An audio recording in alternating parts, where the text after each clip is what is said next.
Donc, aujourd'hui, on regarde les nouveautés qu'il y a dans Augure qui sont apparues, qui sont à venir. Ça va être une courte présentation, mais je pense remplie de petites choses qui devraient faire le bonheur de bien des gens. Je vais fermer les micros de tout le monde, incluant le mien, ou les réactiver au besoin. Jean, je te laisse la parole. Tu as le partage d'écran.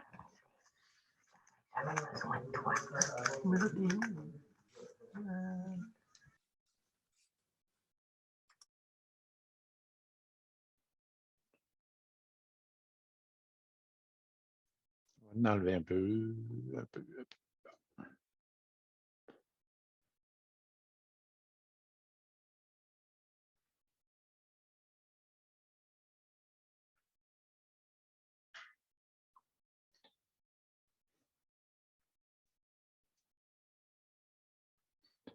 OK.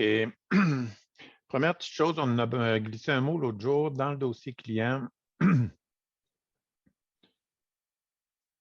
On a maintenant une case ici. N'a pas de courriel. Ça, c'est pour indiquer qu'on a déjà demandé au client pour prendre son courriel. Il nous a dit qu'il n'avait pas. On coche ça pour penser de ne pas y redemander à chaque fois qu'on y parle, pas y casser les oreilles avec ça. Ça n'a pas d'impact dans les fonctions d'envoi de courriel. Si jamais il y a un courriel qui s'ajoute, il va partir pareil. Si dans la communication, si on avait un courriel, ça va partir pareil, mais c'est comme plus un pense-bête. Donc, ça, c'est dans le premier onglet du dossier client. Ensuite, aussi, dans les boutons, on va avoir, ça va apparaître peut-être d'ici une semaine ou deux maximum, deux nouveaux boutons. Un pour les encaissements. En cliquant dessus, c'est comme si on demandait le rapport des encaissements, l'historique des encaissements par client, sauf qu'on l'a directement ici. L'affichage est épuré, puis c'est plus rapide que de sortir de notre fenêtre. On a moins de fenêtres ouvertes en même temps, on a moins d'étapes à faire, on a directement les encaissements ici. On va avoir la même chose pour l'âge des comptes, directement ici dans le dossier client. Ça travaille vraiment bien. Dans la version standard, ils ont de Augure, qui est Prextra. Ils l'ont, puis j'ai testé, puis ça va vraiment, vraiment bien. Ça nous aide à l'occasion, quand le facture info nous apparaît pas clair, on va vérifier là nos encaissements, puis ça nous permet d'aller vite, puis de compléter notre analyse de dossier. Une autre chose, dans Appel de service, ici, vous allez voir en bas, par défaut, c'est le bouton Tous qui est coché. Contrairement à avant, c'était le bouton Actif. De sorte que quand, dans le feu de l'action, un client appelle, il nous parle d'appel de service, on va voir là, la fenêtre est vide parce qu'on les a toutes, dès qu'on les règle, ils deviennent comme inactifs. Puis, ils tombaient dans le deuxième écran ici. Fait qu'on ne les voyait pas quand on était par défaut, ils étaient actifs ici. Ça fait que quelqu'un nous a demandé de les faire apparaître tout le temps. Puis les programmeurs ont trouvé que la façon la plus rapide, c'était pas de changer de la programmation par en arrière, c'était juste ce bouton-là qui va être activé par défaut. Donc, les appels de service vont apparaître ici, les plus récents en haut, comme d'habitude. Peu importe s'ils sont fermés ou pas fermés, ils vont tous être là. Après ça, dans le facture info, deux petites explications. Je vais vous montrer plutôt dans mon fichier Word dans ce cas-là parce que je n'ai pas d'exemple.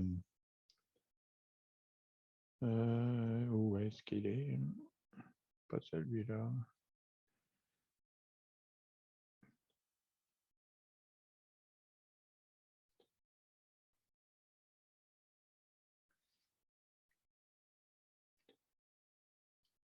Quand vous avez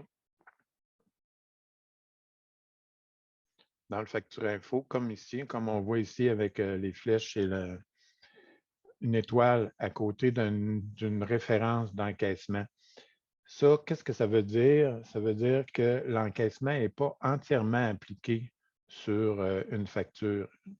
Soit il n'est pas appliqué du tout, soit il n'est pas entièrement appliqué. Ça veut dire que soit la facture n'était pas complétée, ou soit le client a trop payé, ou peu importe la raison, mais ça veut dire qu'on peut utiliser une partie de ce paiement-là sur une autre commande au besoin. Donc, en faisant un crédit dans cette commande-là, puis un débit dans l'autre commande, ça nous permet de passer le solde dans une autre commande. Puis, il y a aussi un autre cas qui apparaît des fois. Qu'est-ce que veut dire ici, dans la colonne notes, encore là dans le facture info, c'est marqué étoile SO. Ça veut dire que c'est une note qui est là pour nous indiquer qu'il y a une partie de ce paiement-là. Là, on voit ici, ça, c'est un ancien encaissement, un ajout de l'ancienne méthode. Ça veut dire que ce paiement-là a été appliqué en partie sur cette commande-là, puis en partie ailleurs. Donc, lui, ce n'est pas le même cas que tantôt. Là. Il n'est pas, c'est pas qu'il n'est pas appliqué, c'est qu'il est appliqué sur 2 commandes en même temps. Puis le rapport Facture Info n'est pas capable de faire la différence. On a bien essayé avec les programmeurs de faire appliquer vraiment une partie du paiement dans une commande, une partie du paiement dans l'autre commande. Ça vient fou. On n'en vient pas à bout au niveau de la programmation. Fait que ce qu'on a statué finalement, c'est que la première commande qui a reçu la première partie du paiement va avoir tout le montant du paiement d'affiché, comme dans ce cas-ci, 421,64. Puis on met une petite note à côté pour nous aider, pour dire, ben, attention, il y a une partie du paiement sur une autre commande. Donc, sur l'autre commande, ça n'apparaîtra pas comme paiement, mais le solde du contrat va quand même être correct. Donc, on se doute qu'il manque quelque chose. Puis, en reculant, on voit qu'on a une autre commande qui a une étoile SO ici. Donc, Jean, techniquement, si je prends ton exemple numéro 1 où il restait de l'argent avec mon étoile à gauche, puis que je vais mettre la balance d'argent qui me restait là sur une autre commande, c'est là que l'astérix va se déplacer. Oui, ça devrait nous faire le cas comme ça. Si je reviens ensuite... Claire a fait dire qu'elle avait justement un cas comme ça et qu'elle voulait t'en parler. OK. Parfait. Est-ce que ça répond à ta question, Claire, ou tu veux pareil en parler à Jean?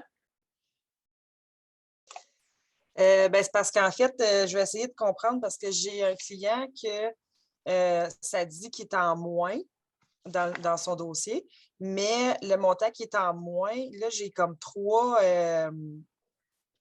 astérix pour des PPA. Sauf que quand on va ailleurs, on ne trouve pas c'est où ça va. C'est ça, on essayait de comprendre ça. Je m'étais mis de côté, j'avais des cas à aller vérifier, puis ça m'était un justement que les astérix. OK. Fait qu'il va avoir à pousser. Des fois, il faut. Plus de recherche. C'est à ce moment-là, ça risque d'être dans l'historique des encaissements qu'on va trouver la réponse. OK. On regardera ça. Okay. Des fois, c'est pas facile. Puis dans la deuxième moitié de 2021, avec la firme, on a vraiment essayé de trouver une solution définitive et finale aux factures info, puis à l'état de compte en même temps, c'est tout lié. Puis on est obligé de dire qu'on n'a pas mis le doigt encore dessus parce qu'on essaie de faire des drôles d'affaires dans ce système-là. Puis ça vient tout du fait qu'on veut appliquer des paiements sur des commandes. Habituellement, dans le système comptable, on applique des paiements sur des factures ou on les applique directement dans le compte du client, peu importe sur quelle facture, sur quelle commande, ça n'a pas d'importance. On applique le paiement dans le compte. Il nous a donné 300$, disons. On rentre ça dans son compte, puis soit le système va se mettre à cocher des factures automatiquement en fonction, jusqu'à temps qu'il couvre son 300$, soit il va falloir passer manuellement puis cocher des factures à un moment donné. Ça, c'est la façon standard de marcher d'un système comptable. Mais nous autres, c'est une idée qu'on a héritée de l'ancien système qui fonctionnait comme ça, puis qu'il y a 11 ans, quand on a adopté Augure, on a essayé de faire la même chose. L'idée, c'est d'appliquer le paiement sur la commande, sur le contrat puis à mesure qu'on ferme des services, à mesure qu'on fait une facture dans le client, la facture, elle ramasse la partie de paiement qu'elle a besoin. C'est une façon qui n'est pas facile à gérer après parce qu'il peut arriver n'importe quoi dans le client. Ça fait qu'on est toujours dans des cas d'exception. On n'arrive jamais à avoir une formule, un algorithme dans le système qui est complet et qui pense à tout. Fait qu'on a même pensé enlever cette notion-là d'appliquer un paiement à l'avance sur une commande pour s'en débarrasser. Mais ça voudrait dire qu'à mesure qu'on ferme des factures dans l'année, ils ne ramassent pas un paiement automatiquement, ou en tout cas, ça ne fonctionnerait pas différemment. Ça fait qu'on n'a pas de solution simple encore qu'on a mis le doigt dessus. Ça fait que c'est pour ça, là, les étoiles dans la facture info, puis des cas bizarres, c'est carrément à cause de ça. Tant qu'on ne se débarrassera pas de cette notion-là ou qu'on ne trouvera pas la façon de la gérer plus intelligemment, on va être pris avec ça. Après ça, on a des changements cette année dans le rapport des soumissions et évaluations, qui est dans la colonne rapport, le 3e ici. Ça avait été demandé en courant d'année. On a eu ça vers la fin de l'année, puis on n'a pas envoyé de nouvelles, je pense, à tout le monde là-dessus. Donc, ça fait vraiment la liste des soumissions et des évaluations qui sont par en arrière dans le système. En fin de compte, c'est le même document, c'est juste un flag, l'un qui dit c'est une soumission, l'autre qui dit c'est une évaluation. Ils sont gérés de la même façon, donc ils sortent les deux dans le même rapport. Dans le fond, on peut demander pour un seul client ou pour une période de temps pour tous les clients. Puis le statut actif-inactif de la soumission ou de l'évaluation. En général, on va demander tous, puis on demande la période assez large.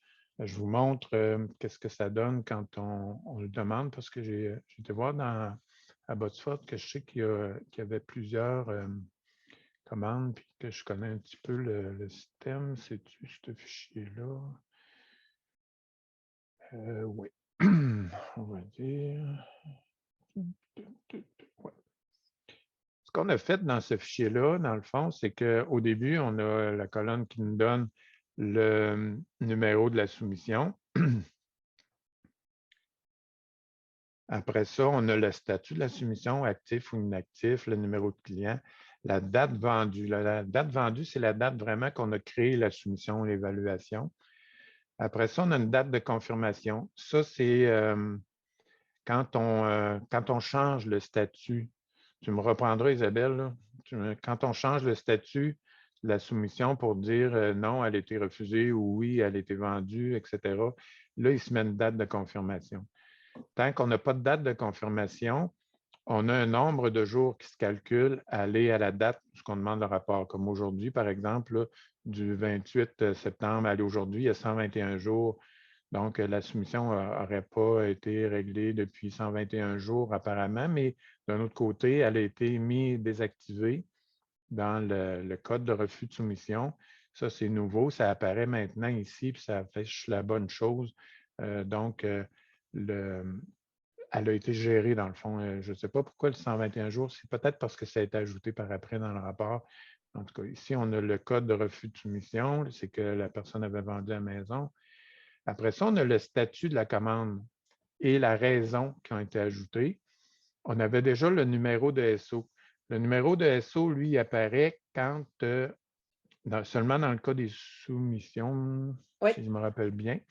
Dans le cas des soumissions, si on vend la soumission, si on fait convertir en commande, le numéro de soumission va venir se porter ici. Puis ensuite, on a le type, parce qu'on peut avoir deux types. On a les évaluations qui ont le code éval, puis les soumissions qui ont le code normal. Ce qu'on avait dit, Jean, pour la colonne date de confirmation, c'est qu'on allait regarder pour la faire changer. Pour que, tu sais, quand on change le statut de la commande, là, il y a une date qui s'écrit à côté. Je vous montre ce qu'Isabelle est en train de raconter dans évaluation ou soumission. Je vais changer de compagnie.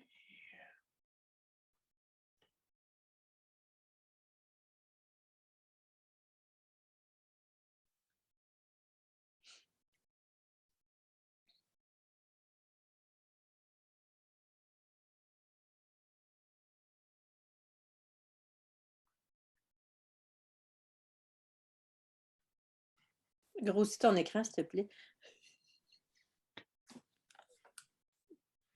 Donc, quand on va changer le statut ici, pour mettre refusé ou converti, on va, il apparaît une date. Faut que tu Supposons fasses qu'on fait enregistrer pour que la date apparaisse. refuser, on fait enregistrer. Puis quand on rentre dedans, il y a une date qui apparaît juste ici à droite du statut.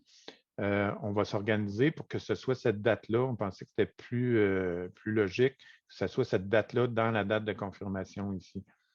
Dès Parce que qu'on peu change importe dans le fond. qu'on coche un des 3 statuts, que ce soit vendu, refusé ou l'autre, ça met une date. Ça met toujours une date. Fait que ça nous permet de voir vraiment tous ceux qui vont avoir un nombre de jours, ça va être vraiment celle à gérer. Fait que, autant dans les évaluations que les soumissions. Tout ça est fait dans le but de vous permettre de gérer vos soumissions, vos évaluations. On sait que depuis quelques années, vous en faites énormément. C'est en haut de 1000 souvent pour une franchise. Fait que c'est beaucoup de gestion. C'est pour vous permettre de vérifier qu'ils sont bien faits, que le technicien ne s'est pas assis dessus, ne l'a pas perdu. Premièrement. Deuxièmement, que c'est fait aussi pour voir quel taux de conversion qu'on a. Est-ce Surtout qu'on dans en les convertit évaluations, oui. Ouais, est-ce qu'on en convertit beaucoup ou est-ce qu'on travaille dans le vide, on en fait trop pour rien? Donc, supposons qu'on garde ici juste les évaluations, comme ça, puis qu'il nous en reste 107 sur 132 pour cette période-là, pour ce franchisé-là, puis qu'on veut savoir celles qui ont été converties, bien, on peut venir ici puis les sélectionner, juste les convertis, puis on verrait, mettons, qu'il nous en reste 20 sur les 107 qu'on avait au départ. Donc, ça nous fait un taux de conversion, disons, de, je ne sais pas, 10 Puis on peut voir d'une période à l'autre, est-ce que notre taux s'améliore, est-ce qu'on travaille dans le vide ou à quel point on doit s'attendre à des ventes, en fin de compte, avec cette... Donc, même si on ne transforme pas nos évaluations ou nos soumissions en commandes, aller mettre à jour nos statuts peut être intéressant par rapport aux statistiques que ça va nous sortir. C'est aussi ça qu'on voulait vous dire ici. Quand on décoche la case ici, la soumission tombe inactive, puis le champ code de refus apparaît, puis là, on peut mettre une raison. Donc, comme on voyait tantôt, ça pourrait être vendu, par exemple. Mais si vous remplissez aussi vos statuts, comme refusé, converti ou à suivre, là, j'ai ajouté à suivre tout à l'heure à la suggestion de Colette, puis j'étais en train de parler à 1 heure et quart avec les programmeurs, puis ils m'ont dit, tu ne peux pas faire ça, ça ne suivra pas tout le temps, là. Moi, pourtant, je l'avais testé, puis j'avais été voir dans le rapport, ça s'en allait dans le rapport aussi, puis je trouvais ça intéressant. Ce que Colette suggérait, c'est qu'on puisse dire, dans le fond, dès le moment où l'évaluation, la soumission est faite sur le terrain, on pourrait venir changer le statut, puis on verrait ici une série d'évaluations de soumission qui seraient à suivre. Le client n'a pas encore donné de nouvelles, mais nous autres, notre travail est fait, puis au pire, on peut rappeler le client pour dire bon, ben, qu'est-ce que tu fais avec ça? Ça a donné tel résultat, le technicien est allé voir. Donc, ils seraient tous à suivre, ce qui serait intéressant. Donc, si le statut est vide, ça veut dire que la soumission ou l'évaluation est à faire. Si c'est à suivre, on attend après le client. Puis après ça, ben, on le met à l'accepter ou il l'a refusé. C'est ça. Fait que, mais là, les techniciens m'ont dit tout à l'heure, ben, à définir parce que peut-être ça serait pas ça marcherait pas tout. Je vais en savoir plus demain. Mais sinon, la première idée à Colette, en fait, puis c'était de le mettre dans le code de refus de soumission. Mais ce que je trouvais déplaisant dans ça, c'est qu'il faut venir décocher actif pour avoir le code de refus ici qui apparaît. Sinon, le champ n'apparaît pas. Puis si on décoche actif, notre soumission, elle disparaît dans la section ici, elle s'en va dans les inactifs. Ça, je trouvais ça un petit peu haïssable aussi parce que là, si on met un code à suivre, c'est parce qu'on veut la suivre, on ne veut pas la faire disparaître dans l'autre écran. Puis si on les garde toutes tout le temps, c'est pas super non plus, fait que, parce qu'il y en a beaucoup. Donc, on va revenir là-dessus, mais toujours est-il qu'à une place ou l'autre, soit dans le statut, soit dans le code de refus, on va avoir une case à suivre, puis ça fait que dans le rapport des soumissions et évaluations, l'idée, c'est vraiment de pouvoir suivre là, pour vous autres très au jour le jour, si on veut, là, nos évaluations, nos soumissions sont faites, il nous en reste-tu, faut-tu qu'on appelle des clients, etc. On va avoir ici un suivi qui va être facile à faire. Dans ça, le type.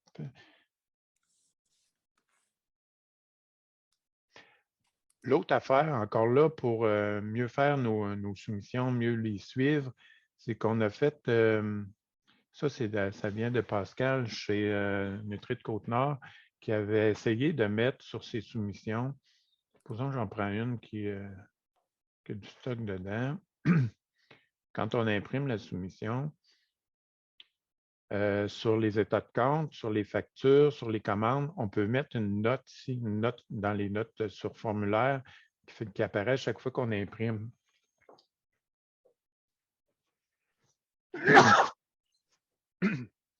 Puis elle avait essayé de mettre ça sur ses soumissions, puis elle s'est aperçue que ça n'apparaissait pas, elle pensait qu'elle travaillait mal, mais ce n'était pas le cas. Apparemment que ça n'a jamais été pensé pour les soumissions. Fait qu'on l'a fait ajouter.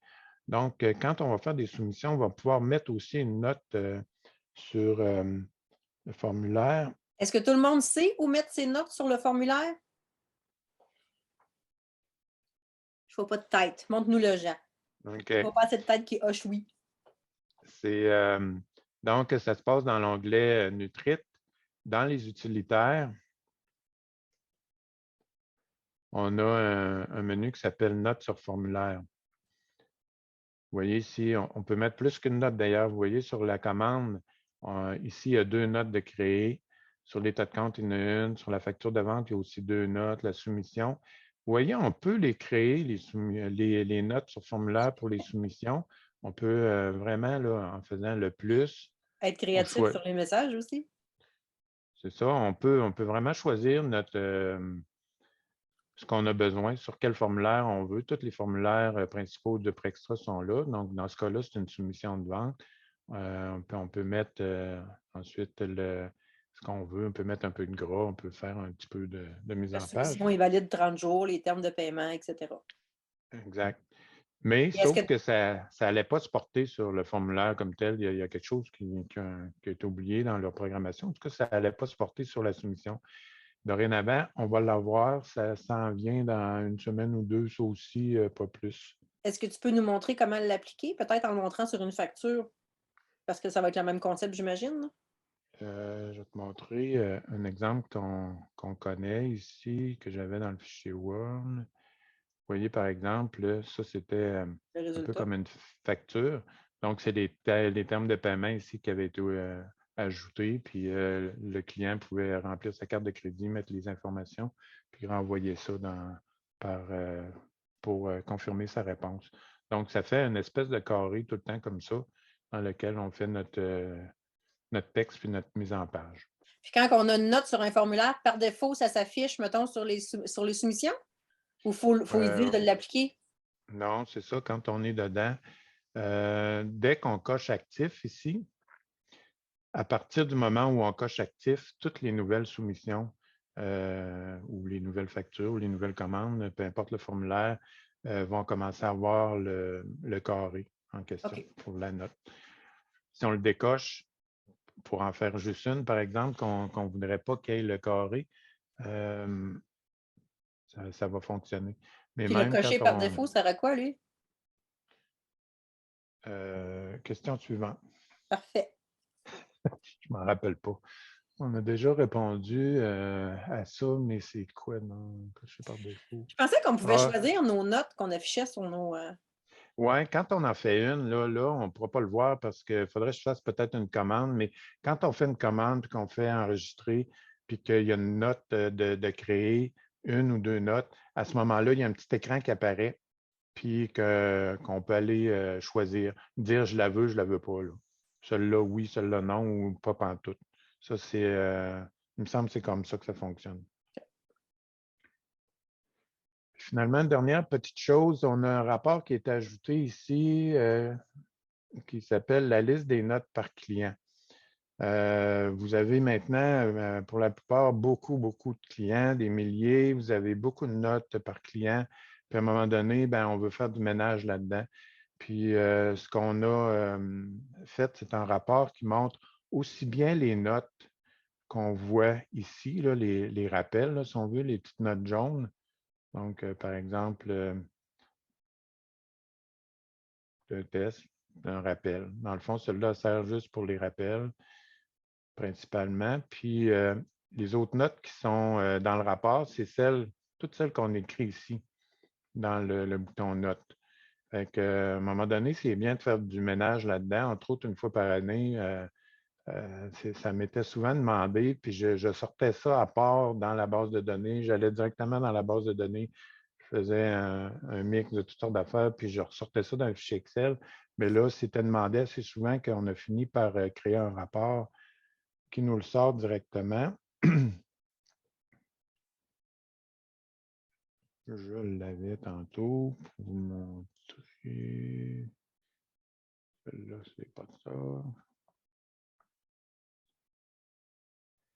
Ça donne quelque chose comme ça.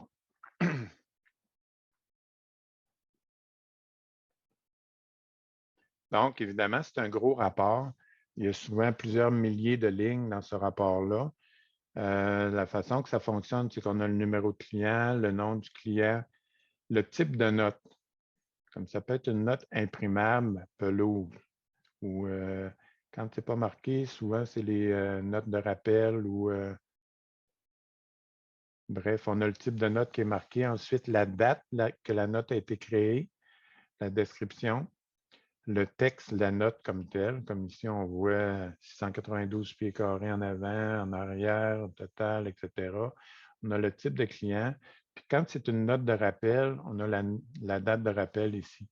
Ça fait que quand on prend ce rapport-là, puis que supposons on trie par numéro de client, ça nous permet de passer tous nos clients en arrière de l'autre assez rapidement quand même dans le rapport. Vous voyez ici, dans le client 42, il y a toutes ces notes-là. Ça nous permet de dire, bon, ben, est-ce que tout ça est encore bon? Comme entre autres, je vois que vous avez beaucoup de pop-up quand on rentre dans le client ou quand on sort du client, ça pop beaucoup. Peut-être que ce n'est pas nécessaire tant que ça par après, qu'il y a du ménage à faire comme. C'est ça. En les passant comme ça par ordre alphabétique, on n'est pas obligé d'aller dans notre liste de clients puis de rouvrir tous les clients pour aller faire du ménage, ce qui peut s'avérer extrêmement long. Donc, ici, on voit juste les clients qui ont des notes, puis on peut voir, ben, ça, c'est plus bon. OK, ça ici, ça ne marche plus, je vais aller l'enlever. Fait que là, on rentre dans ce client-là, puis on va enlever la note qui est plus bonne ou on va modifier celle qui demande une modification. Fait que c'est un rapport qui se demande facilement. Si on revient ici, donc liste des notes par client, on peut y aller par type de note, mais c'est plus intéressant d'y aller avec toutes les notes tant qu'à y être. On peut y aller juste pour un client si on veut. Encore là, c'est plus intéressant pour tous les clients. Puis, on va surtout y aller d'une date à telle date. Comme par exemple, on pourrait demander toutes les notes de 2010 à 2016. Puis là, ce qui va sortir dans le fichier client, bien, possiblement que c'est plus bon, c'est désuet. Donc, on aurait une liste de toutes les notes à enlever peut-être d'un coup sec. Puis on peut y aller juste par les clients actifs, ce qui nous fait moins de ménage à faire d'un coup sec, ou juste les reconfirme, ou actifs et reconfirme, ou tous les clients. Puis on fait imprimer. Ça nous sort ça automatiquement dans Excel, on n'a pas le choix. Fait que ça terminait ce qu'on avait à vous dire dans les petites nouveautés qui sont apparues à gauche, à droite ou celles qui s'en viennent un peu aussi dans les prochaines semaines ou prochains jours. M'entends-tu, Isabelle? Oui. Bon, OK. Jean, ça revient à ma question d'un matin pour les notes. Oui. Coup qu'on est rendu dans le dossier du client, là, si, mettons, j'en ai 7, 8, 9, 10, tu sais, des fois, depuis 2010, là, il peut y avoir plusieurs à enlever. C'est là As-tu un client exemple qu'on regarde?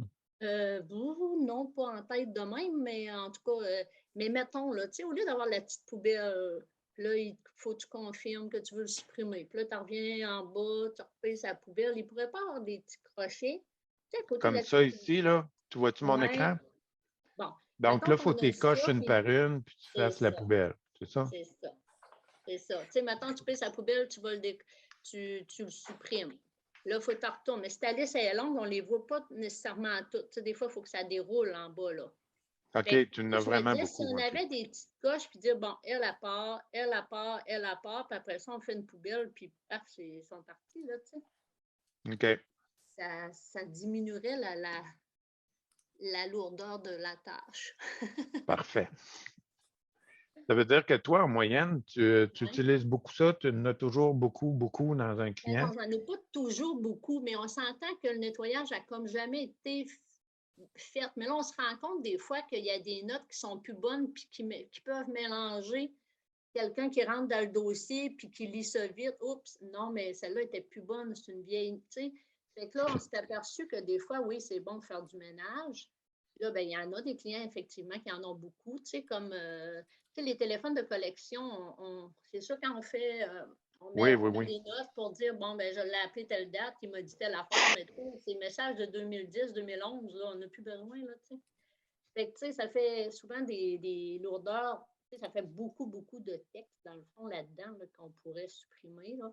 Mais un par un, on s'entend que à 2000 clients, c'est long, là. Il y en a qui n'ont pas beaucoup, mais il y en a qui en ont plus. OK. Fait que c'était ça. On va regarder ça avec les programmeurs. J'imagine que ça pourrait fonctionner comme ailleurs dans le système. Là. Il y a tout simplement une petite case à gauche pour cocher, puis après ça, il y a des boutons ici qui nous apparaissent. Un bouton pour imprimer, pour supprimer, etc. Peut-être pour copier aussi, je ne sais pas. En tout cas, on verra. Oui, ça n'a pas besoin d'être trop touché. Dans le fond, juste un petit carré à côté, puis ça serait bien. Oui, OK. D'autres questions ou commentaires? Oh, Geneviève. Moi, c'est pour revenir aux évaluations. Quand on change le statut et qu'on met la raison, est-ce que ça apparaît dans le dossier pourquoi il a été refusé ou s'il faut absolument aller dans le rapport pour avoir la réponse? Oui, ça apparaît dans le. Quand tu réouvres la soumission ou l'évaluation que tu as fait, là. Parce que, me semble de mémoire, quand on cliquait refuser puis qu'on disait peu importe la raison, elle disparaissait. On va l'essayer. Fiduciaire.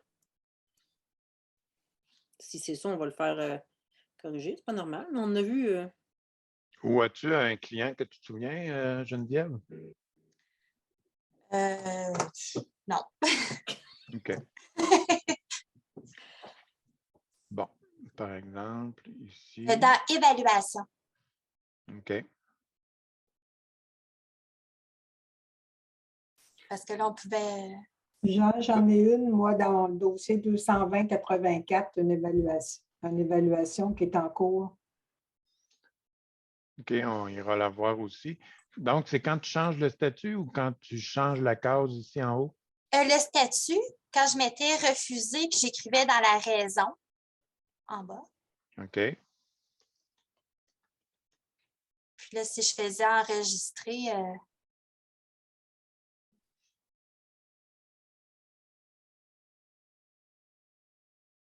Voyons, elle est partie. Non, mais le champ est encore là, mais il ne s'apparaît plus. On va le faire corriger.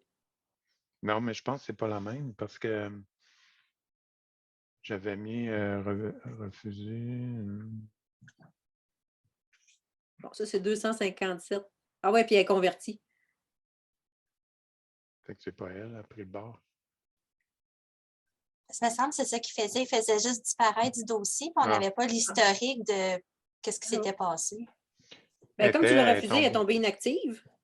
Oui, je pense que j'avais décoché la case en même temps. Là, ça fait que Non, elle s'est décochée par défaut. je ne suis pas certain, mais en tout cas, elle a gardé sa raison. Mais faudrait-tu que ça soit écrit quelque part ailleurs aussi? C'est quoi tu voulais dire? Non, mais au moins que ça apparaît là, c'est correct. Là. Qu'on voit OK. au moins pourquoi il a été refusé, disons, l'année passée, puis il nous rappelle encore l'année suivante. Bon, on OK. peut avoir l'historique. Puis je voyais aussi que pour aller vite, plusieurs d'entre vous, vous mettiez juste le code de refus. C'est correct dans bien des cas, mais pour gérer ça plus finement, peut-être que quand on est rendu ici, ça serait intéressant vraiment d'avoir le statut puis la raison. Par exemple, quand on a Dès qu'on change le statut, il nous apparaît une date de confirmation. Il va nous apparaître une date de confirmation, il va nous apparaître un numéro de SO si on a converti, etc. Donc, ça fait peut-être un meilleur suivi. Peut-être que c'est un peu plus long, mais peut-être que ça vous ferait un meilleur suivi là, dans le dossier, dans le rapport ensuite. À voir, là. Vous verrez si à l'usage, vous voulez vous en servir ou non, là, mais sinon, ben, vous avez ces raisons-là ici qui peuvent être utilisées. S'il y en a d'autres que ça qui pourraient vous intéresser, ben, qui reviennent vraiment souvent, là, ou une nouvelle formulation peut-être d'une qui est déjà là, vous pouvez demander. Là, on n'est pas fermé là-dessus.